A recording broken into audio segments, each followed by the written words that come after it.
How's it going? This is Resident of Follow It for YouTube, and I'm here to do a character retrospective. Sam Evans from the original Dark Shadows. Yes, that's Sam Evans. So, who is Sam Evans if you're not a Dark Shadows fan? Well, Sam Evans is the father of Maggie Evans, who was a waitress and sometimes a cook at the diner that was in the same building as the hotel, as the Collinsport Hotel, or the Inn, as they say. Um, Sam Evans is first introduced, or we first meet him in episode 5, and he's not initially played by actor David Ford, but he's played by first Mark Allen. Um, that's the first actor who plays Sam Evans. And if you're familiar with the history of Sam Evans, you might say, "Well, Sam Evans was a drunk, so we probably meet him at the Blue Whale Bar." You would be wrong. You first meet Sam Evans on top of my favorite location, Widow's Hill. And if you don't know what Widow's Hill is, I'll give you a quick education. Widow's Hill is a place where three women jumped to their death, and all three women husbands were sailors. Now, not all three women jumped at the same time. They jumped individually, if you will. And each woman said the same thing before they jumped. My sea, the sea is my grave. My grave is the sea. So they said that, and then they jumped. Um, the fourth widow. By the way, it was prophesied that there would be another widow to join them, and many people interpret this as Josette, but from my view, the reason I think we don't count Josette as though she was a widow when she jumped, we don't really count her completely. Not that we don't count her death from jumping off Widow's Hill. It's just that she wasn't a willing participant when she jumped. Um, she was put under a spell by a witch named Angelique in 1795. So, or 1796, depending on how you look at it. So, back to Sam Evans. We first meet Sam Evans on top of Widow's Hill. Victoria Winters is on top of Widow's Hill looking out at the sea and then looking out at the rocks below. When she hears a strange sound, she looks, and then there's a strange man standing next to her, talking to her, and he introduces himself as Sam, and this would be Mark Allen's Sam Evans. So Sam says Sam tells her tell Roger that Sam wandered the shores, um, and he calls Collinwood a house of tears. And Victoria, who actually heard crying the other night, asks him what he means by that, and he gets into Jeremiah Collins and how he built. Again, according to Sam Evans, Collinwood was built for Josette, the new Collinwood. Um, Here's the issue with this if you're a fan of Dark Shadows. Um, they were the Collins family of the olden times of 1795 only consisted of so many people. Joshua, Joshua's wife Naomi, Naomi's two kids, one which was Barnabas, who was a grown adult, the other Sarah Collins, she was 9. Um, Also Joshua's brother, Barnabas's uncle Jeremiah, that's 5. Um, Plus the Dupre family moved in because, again, Josette was going to marry Barnabas. I know I'm getting off track a bit, but I assure you, this all leads back to Sam Evans. So,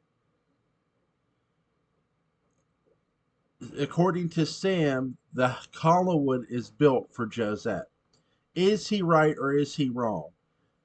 I can't say he's completely wrong, but in a sense, you could say that Collinwood was initially built to house the children that Barnabas and Jeremiah, or sorry, Barnabas and Josette were going to have.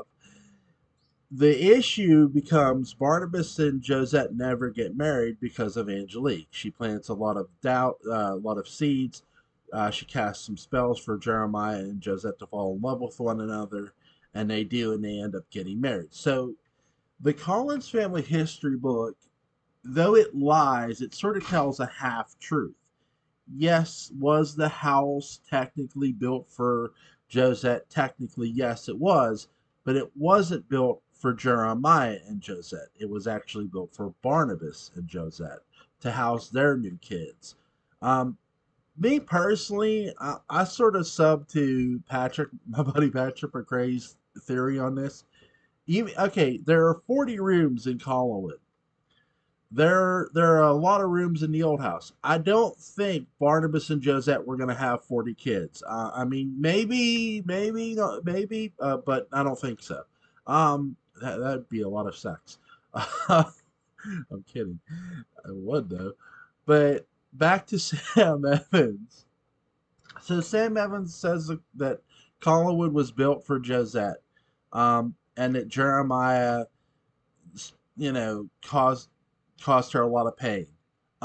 Again, you can't take Sam too seriously because again he is an alcoholic, and it's not so much that Jeremiah caused Josette a lot of pain. Jeremiah's we're going to come to learn a lot about Jeremiah. That's a whole. You know what? I'm going to save that for another video because I'm going to keep getting into Jeremiah and Josette if I keep going. Back to Sam Evans. So Sam leaves. Now, keep in mind, in this episode, Victoria Winters was threatening to leave Collinwood. So this conversation that happens sort of slips her mind, and it's no wonder why. Here's a guy who's completely strange to her. She doesn't know him, and it's just really it's not much of a conversation other than hey, tell Roger, you know, number one, tell Roger that Sam wandered the shores. Two, about the House of Tears, and then they get into this conversation. But other than that, it's just like she has a lot of other things going on in her mind. She's debating whether she's going to stay or go. And by the episode, she chooses to stay. So back to Sam Evans. Sam Evans, you might say, well, why does Sam Evans want to speak to Roger Collins? That's very simple. Sam Evans lied for Roger Collins. You see, Burke Devlin went to prison because somebody testified that he was driving the car the night a young girl got killed. And, well, he wasn't. Roger Collins was. And who was the person who lied? It was Sam Evans. So, why did Sam do this, considering Sam Evans and Burke Devlin's relationship? And by that, I mean, here's Burke Devlin and Sam Evans. Burke Devlin used to pose for Sam Evans's paintings, and, in many ways, I'm not saying Burke didn't have a dad, he did. Burke looked at Sam like a second father in many ways, in my view, not just a friend. Um, and then you sort of see Burke's face when Maggie tells, Burke that Sam's been drinking. He's like, I didn't know Sam drank. That was, to him, that was really strange because he never knew this man to drink. Now this man's an alcoholic. Like, what happened here? And so you know that Sam's feeling guilty for something. And I think Mark Allen, for as little as he's on as Sam Evans, because he's not on a lot of episodes, David Ford carries the majority of the weight for the character. But I think Mark Allen did a really good job planting the seeds of Sam Evans for who he ultimately is and who he ultimately is going to go on to become. Because David Ford really took it a good direction as well. I do think David Ford deserves that credit. But where Mark Allen sort of deserves his credit, he was a poet. And by the way, David Ford continues that poetry.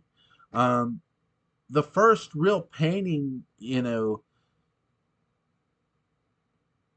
first real person I think you see painting as Sam Evans, I want to say is David Ford. I could be mistaken.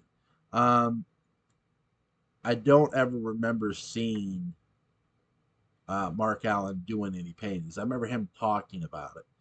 So, but you do get the sense from Mark Allen he is a painter. They talk about it, and Mark Allen, Mark Allen's character writes a note to his daughter, and he gives it to the shopkeep, and it, you know,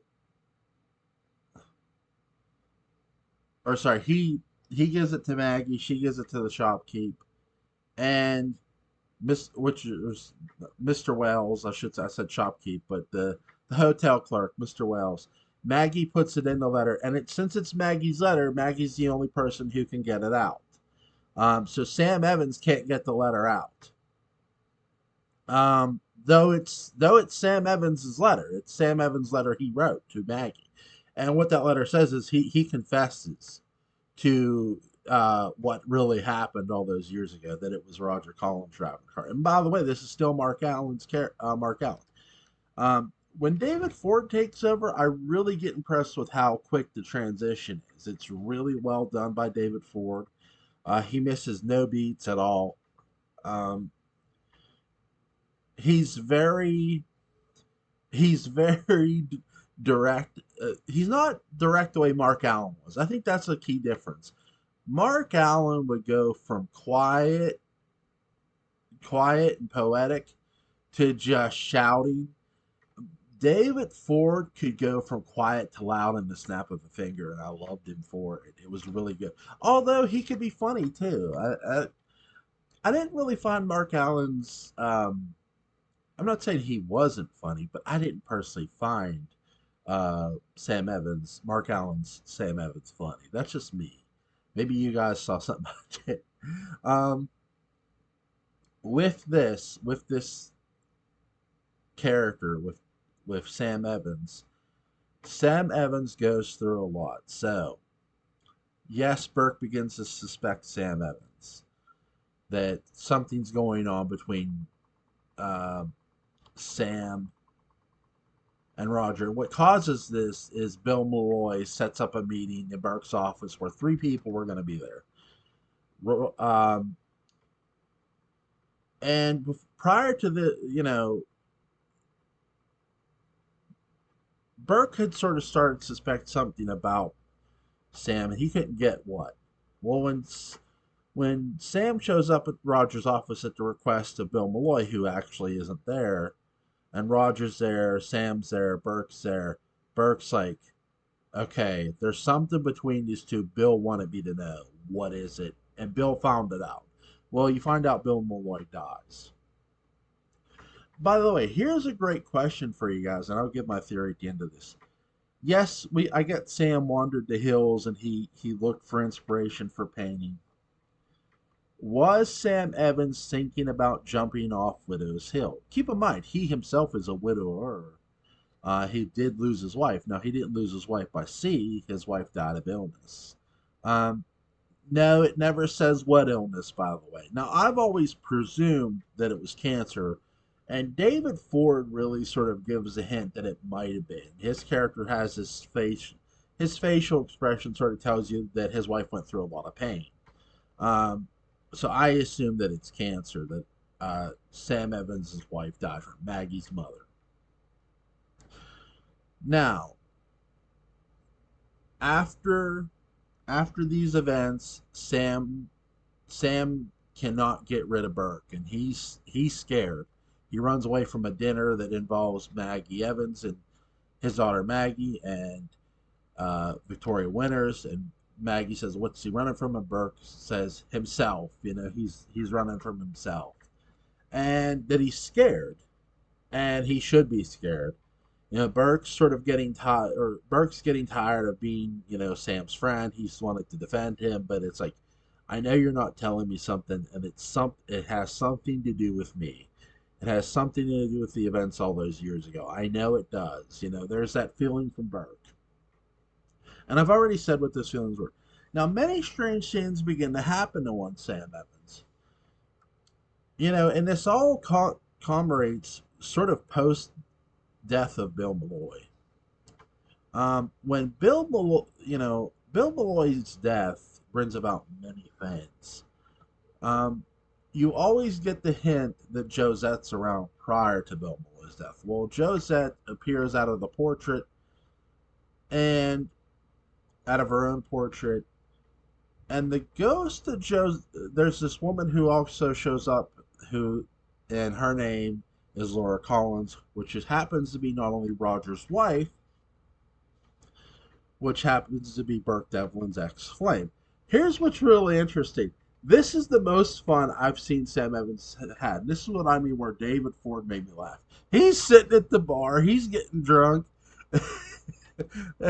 and Roger's like, "Oh no, Roger, your wife is back in town." And I love how David Ford and he can't and Roger cannot believe it. He goes, "The one person who you didn't want to come back into town was Roger's wife, because Roger's wife Laura was also there that night the accident took place, and they weren't married at the time that it happened."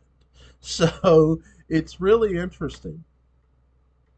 Now, Sam Evans gets the urge to paint here, and the ghost of Josette keeps forcing him to paint Laura naked and surrounded in fire. And he doesn't get why he gets rid of the paint. He finds it, he himself finds it disturbing, so he throws it away. Then he keeps painting it again and again. Finally, he just shows Roger, and he's like, "What does it mean? What does this mean? I keep painting this. I can't stop painting your wife." And he even to comes to the degree like he's afraid to paint, like he doesn't want to paint because he fears that he'll paint Roger's wife until that is many things happen. Number one, Sam Evans' hands get burned, and no, this was no accident. Laura Collins causes it. By the way, Laura Collins, if you missed the point of Surrounded by Fire, if you're not a DS fan, is a phoenix. Really cool stuff, right? Played by actress Dana Malay. And so after Sam's hands get burnt, he's sort of somewhat involved in and somewhat not involved. They keep asking about Sam what happened, and no one seems to believe that he Cat Catherine Lee Scott, the actress Catherine Lee Scott, her character Maggie Evans chalks it up to that he fell asleep with a cigarette and the cigarette caught newspapers on fire and that's how he burned his hand. He keeps saying no, that's not how he burned his hand, and nobody seems to believe him until he meets one Dr. Peter Godfrey, who's been summoned at the behest of Carolyn Collins Stoddard. And Godfrey hears his story. He goes, "I believe you." And he's like, "You're just saying it." "No, I believe you. I believe your story." And this is the first person to actually believe Sam Evans. Um, by the way, Dr. Guthrie also orders a grave dug up, which is just fucking awesome. He opens or a sarcophagus that's sealed in cement or whatever, a coffin, mausoleum, I guess you'd call it. But it's still really cool. Still really cool. And so Sam Evans, after this, he after his hands get healed up and Laura goes away, he begins painting again.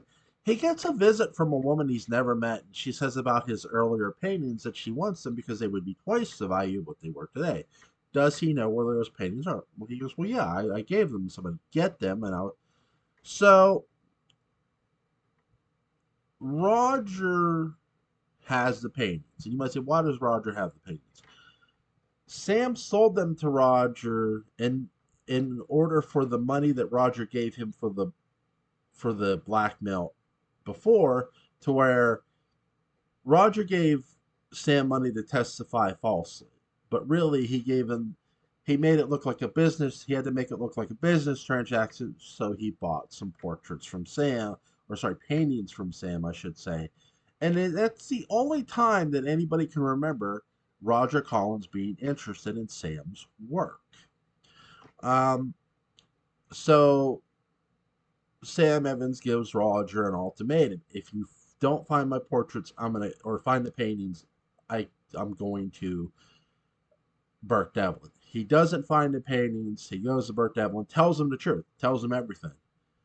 And finally, Burke confronts Roger. Sam says, "No, you tell him the truth.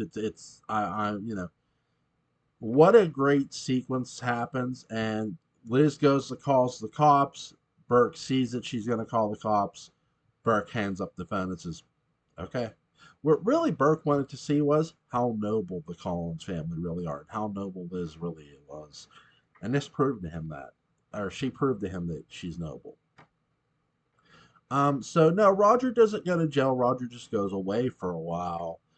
What becomes of our buddy Sam Evans? Really not too much for a little bit until the release of Vampire Barnabas Collins, and then he's asked to commission a modern portrait of Barnabas Collins. Now, keep in mind he doesn't know Barnabas is a vampire. Barnabas asked him to paint it at the old house by candlelight, of no less. Because vampires can't be in the sunlight; they have to be in the darkness. So, we only have candles in the old house. We don't have electricity. Um, Holy shit! So Sam does this. He ends up completing the portrait at the house, all the while his daughter is kidnapped. His daughter gets kidnapped, though, and who's she kidnapped by? Barnabas Collins. Barnabas meets Maggie at the diner. He talks to her. She hears a dog's house. She gets scared. Barnabas accidentally leaves his cane at the restaurant. Not accidental at all. She returns it with Joe Haskell. He tells her, "Thank you, how kind you are." This is where you see Barnabas views Maggie as Josette. She does look like Josette. Catherine Lee Scott looks stunning in Josette's dress. So Sam Evans is somebody who, after his daughter's kidnapped, wants to find his daughter. He believes his daughter's out there. There are people who believe his daughter might be dead. But Sam's not giving up. Sam's not giving up. Enter the ghost of Sarah Collins, who not only helps his daughter get lit free, but tells Sam where to find his daughter beneath Widow's Hill. He finds her after what seems like months of imprisonment. Catherine Lee Scott's Maggie Evans has escaped. Sam finds her, and here's a really interesting decision. Here's a really interesting decision. Dave Woodard knows Maggie was kidnapped. Sam Evans knows Maggie was kidnapped. Joe Haskell, Maggie's fiance, knows Maggie was kidnapped. They all three know Maggie was kidnapped. So they make a conscious decision to fake Maggie's death and tell everybody Maggie died at the hospital on arrival. So they do that. The first person to hear about this is actually Barnabas Collins. Oh, Maggie's dead. Yeah, way to go, Barnabas. But she's not really. Now, this is going to be the second time you hear the name Dr. Hoffman. This time, it's Dr. Julia Hoffman. Dr. Hoffman was somebody who was interested in Maggie's condition and Willie's condition, which was, there were strange things in there. There were strange blood samples. But those samples were stolen. Now, Maggie is somebody who gets taken to Wincliffe. Three people know she's alive: Dr. Dave Woodard, Joe Haskell, Sam Evans. And you might say, well, Sam Evans lies again here. Yes, there's a difference between this lie and the lie that falsely sent someone to prison. He is literally protecting his daughter from harm here and from potential death, if you will. I guess this is me admitting Barnabas would have killed Maggie. Look, I think if Barnabas would have found out at that moment Maggie was alive, yeah, he probably would have killed her. But again, he had every opportunity. Again, for me, I'm the kind of guy, actions speak louder than any words. So he never really tries to kill her all that much. So that's just my viewpoint of it. Now, Sam Evans finally, after a certain amount of time, Maggie gets out of Wincliffe. She then remembers during the Adam arc about Barnabas kidnapping her. Sam Evans, by this point, has passed on. Sam Evans dies during the Dream Curse. He He actually gets knocked down and knocked out cold by Adam, and this ultimately causes his death. Um, you could also say the Dream Curse may have killed him too. It's possible. Both are contributors here, not one. I don't think one necessarily over the other. Just both are contributors. What do I think of this character? Phenomenal. I think the character is really interesting. Now, do I think the character was going to commit suicide? No, but in a sense, here, I can't sit here and say the character never thought about it. I mean, here's a guy who lost his wife at one point in time and did something pretty unforgivable and lied about something and then sent the wrong guy to prison, a guy he cared for. Again, though, does he try to jump from Windowsill? No, I want to make that very clear. Um, I do think Sam loved Maggie too much to just end his own life, though. I don't see him as a potential widow's heel jumpy. Um, Again, four women, four deaths. Um, can we count Jeb Hawks? I no. Well, Jeb Hawks wasn't a widow. He was a man, and no body has been found, which is strange. Technically, to date, only two people. Yes, I'm counting the head of Judah Zachary. Two people survived the the. Okay, Adam jumped, and the head of Judah Zachary was thrown. They both survived. Get a golf clap. Uh, I just think the character is really interesting, and the fact that they let the character be an artist and have an impact on stories, not just involving his daughter, but involving him and other characters around him, was phenomenal. I think Mark Allen and David Ford did a great job. Um, I don't have too much more to say about the character other than I love the character to the death, and I think he's very, very interesting. Could they have let the character live? I mean, what are you going to do with him though? I mean, his. I think the character had just run its course, and really, by this time, this is a moment where they're sort of starting to kill off some original characters, and Sam Evans is sort of, or write some of them off. Burke was sort of your first casualty. Well, Dave Woodard and Burke are sort of your first casualties, if you will. Um, from an original, from an original character standpoint. Jason McGuire, I wouldn't. Again, he's not from the beginning of the show, and we all knew Jason was going to get it anyway. He was a villain, so I really enjoyed Sam Evans. We actually hear from Paul Stoddard that he knew Sam Evans, which is really interesting. Again, Sam Evans isn't alive to refute it or confirm it. I don't know why Paul Stoddard would lie about it if he did. Um, okay, guys, thank you so much. Have a great rest of your day, and I'll see you tonight for an episode of The Prisoner. Be seeing you.